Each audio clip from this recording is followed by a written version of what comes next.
around that time, when I became CEO, I kind of pivoted the company to what we call as AI-first approach. I just feel like no difference from when the internet came or desktop to mobile. It's an even bigger transition. When I fast forward to now, AI is kind of built into all our products. Even if you take search, the quality improvements we've gotten by now, being able to understand voice, video, images, text, both from an input standpoint and also looking at the information standpoint and putting it all together, it's pretty profound. Conversational AI, I don't think it's fully transformed yet by AI. Yeah. We are still in the handcrafted stage of doing things. The end-to-end learned conversational AI system, I think, is a few years out. But if you look at all the work undergoing with language models, I think there's work left to do. But it is very, very exciting, though. When you have many products and people are working on it, if you need to shift something foundational across the company, you need to get everyone's attention. And so mobile first was a big thing a lot of us had thought about. Google came in the desktop era, and so to shift it to mobile was a big goal. So we had talked about internally as being mobile first. So to using the same thing, the same framing. There were many people who were still skeptical of AI internally, particularly in our search teams, et cetera. They really didn't think it could, be used.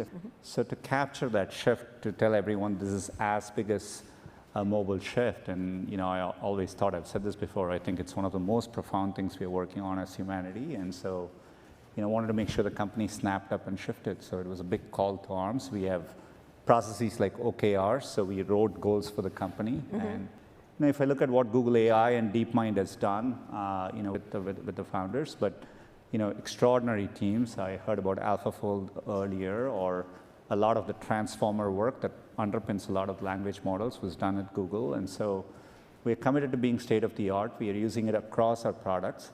I also think through cloud, giving it to others will end up being one of the most important things we end up doing there as well.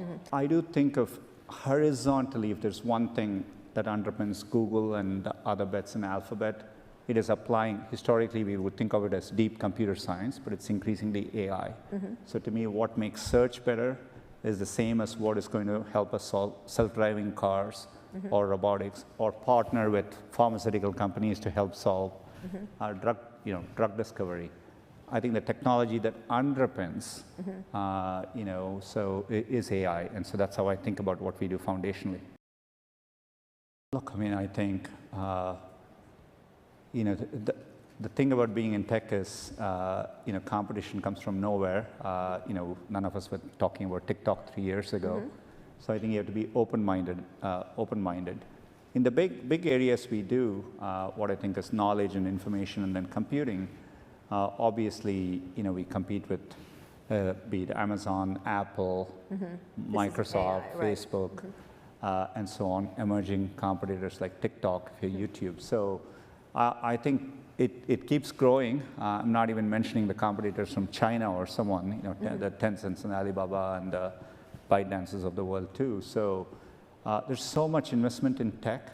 It is hyper competitive amongst the big tech companies too. And so, the best way to think about a company, I've always held the view that you tend to go wrong by focusing too much on competition. And big companies particularly fail because they stumble internally. So you want to be aware of everything that's going outside, but at the end of the day, your success depends on your execution. Look, it's a topic we've had to deal with a lot. Just a few years ago, we had what we call a big brand safety. We had unsafe content for children on the platform. We learned it. We understood the patterns of what was happening, and we called that internal code, yellow, to fix it. And so we definitely, as a company, I think we face a lot of scrutiny, and I think it's important. What has helped us, I think, in our mission statement is to provide high quality information. That's what search is about. It's ranking. It's always been for us for 22 years, about ranking higher quality information. And so for YouTube responsibility, Susan and team for a while now have made Susan content. Wojcicki. Yeah, the CEO of YouTube, has made content responsibility the main pillar. And so we brought a lot of notions of what we do in search to YouTube. So for example, on areas which are prone to misinformation, we rank higher what we call authoritative information, including journalistic sources. If it was to do with COVID, we would rank public health organizations, medical institutions, journalistic content higher. So, we brought the same principles which we use in search to YouTube. So, I don't think it's a question of scrutiny as much as we worked hard to move the needle. We publish what we call as violator view rate. It's obviously a large system, so you statistically work hard to make it better. So I feel like we put a lot of work into it. It's consistent with our mission. It's what I think we have learned over time to do. Well, can users report?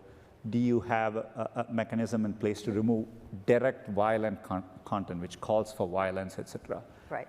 And so I think we are in a consultative process. I mean, we just had Parler approved. You did. But they actually implemented the basic policies we require. So there is, I think we are in a process through which, and my sense is the Truth Social team is working on it and implementing those things. So I think, and there are experts who evaluate these things and, which are,